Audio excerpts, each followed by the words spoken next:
सुनै सरा गुणा के गाव, सुनै शेख पीर पातशाह, सुनै अंधे पावे राहो, सुनै हाथ होवे असगाओ। नानक भगतां सदा विगास, सुनै दुख पाप का नास। परमात्मा दा नाम जो सुनदा है, ਸਰੋਤਾ है। दरअसल ਕੰਨਾਂ ਨੂੰ ਸਰਵਨ ਕਹਿੰਦੇ ਨੇ ਤੇ ਜਿਸ ਦਾ ਮਨ ਕੰਨਾਂ ਤੇ ਟਿਕ ਗਿਆ ਉਹਨੂੰ ਸਰੋਤਾ ਕਹਿੰਦੇ ਨੇ। ਸਰਵਨ ਤੇ ਜੋ ਟਿਕ ਗਿਆ ਸਰੋਤਾ। ਔਰ ਜੋ ਬਹੁਤ ਗਹਿਰਾਈ ਨਾਲ ਸੁਣ ਰਿਹਾ ਹੋਵੇ ਸਰੋਤਾ ਹੈ, ਉਹਨੂੰ ਕਹਿੰਦੇ ਨੇ ਇਹ ਸੁਰਤ ਦੇ ਵਿੱਚ ਹੈ। ਔਰ ਸੁਰਤ ਦੇ ਤਿੰਨ ਅਰਥ ਨੇ। ਸੁਰਤ ਸੁਣਨਾ, ਸੁਰਤ ਸਮਝਣਾ, ਸੁਰਤ जुड़ना। कहते हैं ये सुरत दे च है, सुन रहे है, बहुत गहराई नाल सुन रहे है। अगर ये श्रोता है सुरत दे च है तो फिर असी आखते हैं इनू सुरत आ गई है, समझ आ गई है। सुनदियां इनू समझ आ गई है, इनू सुरत आ गई है, इहदी सुरत जुड़ गई है। हुण सुरत दे अर्थ ध्यान है, जुड़ जाना है, प्राप्ति कर लईए। सुरत सरोता सुनना, सुरत समझना और सुरत जुड़ना। जो वाकई सरोता है सुन रहे है, सुनदियां सुने सारा गुणा कहेगा। वो जो गुणा दा सर है, सागर है, परमात्मा है, उसनू गा लैंदा है, प्राप्त कर लैंदा है। गुणा दा सागर उसनू प्राप्त हो जाता है। सुनदियां सारे गुणा दा वो मालिक बन जाता है। सुनै सरा गुणा कहेगा, सुनै शेख पीर पातशाह। सुनदियां वो इन्हां अवस्थावां नू प्राप्त कर लैंदा है जिन्हां नू इस्लामी जगत दे च कहंदे ने ये शेख है, ये पीर है और ये बादशाह है। भाव बादशाह जैसी विशालता प्रभुता वो प्राप्त कर लेंदा है। पीरां वाली करामातमई बिरती वो प्राप्त कर लेंदा है। शेखां जैसी चौधरपना वो प्राप्त कर लेंदा है। भाव प्रभु दा नाम सुनदियां वो इतना महान हो जाता है, सारे उसनों महान मनन लग पैंदे ने। ओदे सलाह मशवरे दे नाल चलना फखर समझते ने। ओनू पीर जान के पूजन लग पैंदे ने, ओनू बादशाह जान के सलामा करन लग पैंदे ने। ये सारियां सौगातां सतगुरु कहंदे ने सुन के प्राप्त होंदियां ने। सुने शेख पीर बादशाह, सुने अंधे पावे राहो। कहते ने जद रस्ता दिखाई ना देवे, कोई अंधा है तो आवाज दी सीध उसका मार्ग दर्शन कर दिए। एक अंधा ते आवाज दे आसरे ते ही चल सकता है। अध्यात्मक जगत दे ये अखां ते काम करदियां ही नहीं। नानक से अखड़ियां बेअन जिनी डिसंदो मां पिरी। उथे ते सतगुर शब्द उजारो दीपा, उथे ते उजाला शब्द दा है, उथे ते प्रकाश शब्द दा है, उथे ते मार्ग दर्शक शब्द ही बनता है। ते शब्द सुनन दा विषय है। जद कोई सुनता है उसनू इस तरह रस्ता मिल जाता है जिवें किसी अंधे नू आवाज दे राही मार्ग मिलता है। आवाज दईए, एक अंधा आवाज दी सीध ते चल पैंदा है, ਬਸ ਉਹ ਆਵਾਜ਼ ਹੀ ਉਸ ਦੇ ਲਈ ਸੇਧ ਬਣ ਜਾਂਦੀ ਹੈ, ਆਵਾਜ਼ ਹੀ ਉਸ ਦੇ ਲਈ ਮਾਰਗ ਬਣ ਜਾਂਦੀ ਹੈ। परमात्मा ਦਾ ਤੇ ਮਾਰਗ ਹੀ ਸ਼ਬਦ ਹੈ, ਔਰ ਸ਼ਬਦ ਸੁਣਨ ਦਾ ਵਿਸ਼ਾ ਹੈ। ਜੈਸੇ ਕੋਈ ਸੁਣਦਾ ਹੈ ਉਹਨੂੰ ਮਾਰਗ ਦੀ ਪ੍ਰਾਪਤੀ ਹੋ ਜਾਂਦੀ ਹੈ।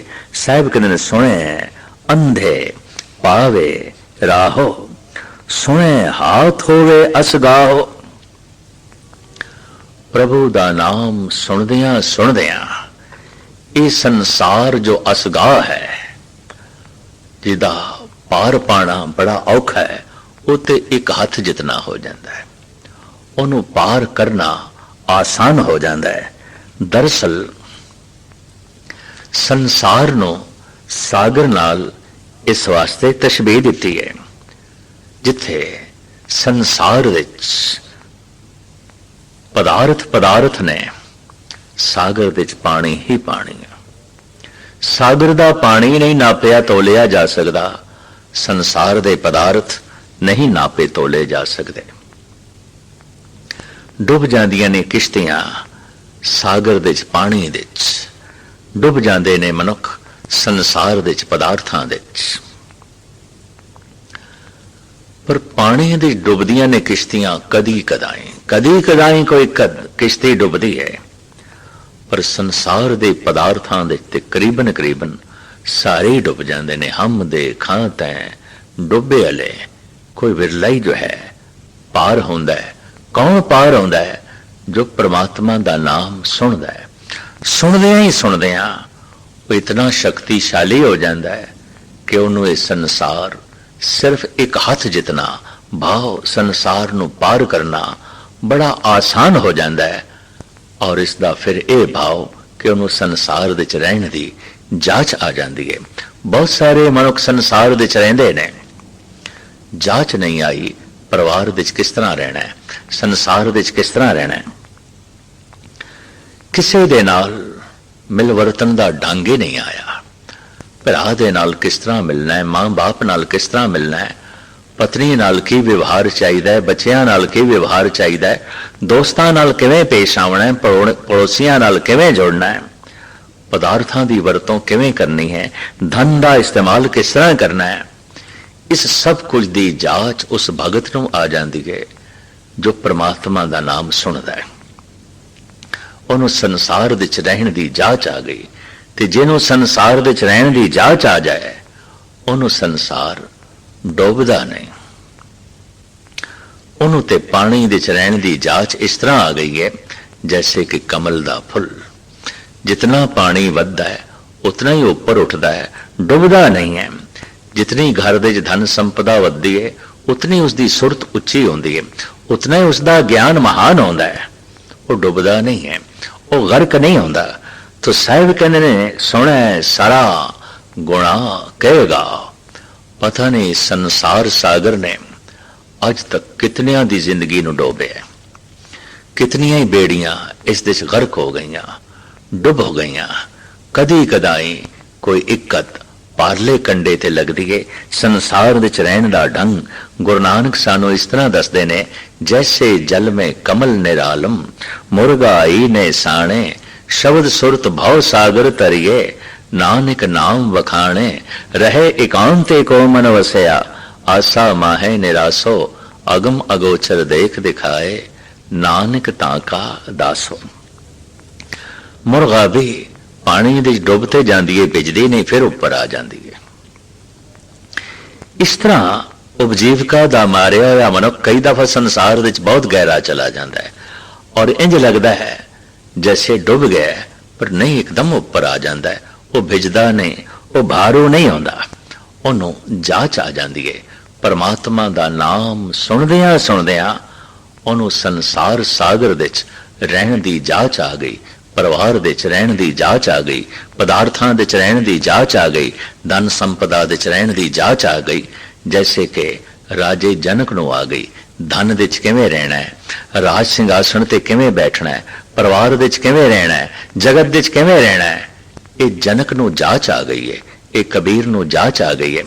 धन गुरु नानक देव जी महाराज दा ते मार्ग ही यही है कि संसार विच रहिंदे होया संसार दी जांच आ जाए, संसार डोबे ना ਔਰ ਵਾਕਈ ਸੰਸਾਰ ਉਹਨਾਂ ਨੂੰ ਨਹੀਂ ਡੋਬਦਾ ਜੋ ਪ੍ਰਮਾਤਮਾ ਦਾ ਨਾਮ ਧਿਆਨ ਪੂਰਵਕ ਸੁਣਦੇ ਨੇ। ਸੁਣੇ ਹਾਥ ਹੋਵੇ ਅਸਗਾਓ, ਨਾਨਕ ਭਗਤਾਂ ਸਦਾ ਵਿਗਾਸ, ਸੁਣੈ ਦੁਖ ਪਾਪ ਕਾ ਨਾਸ।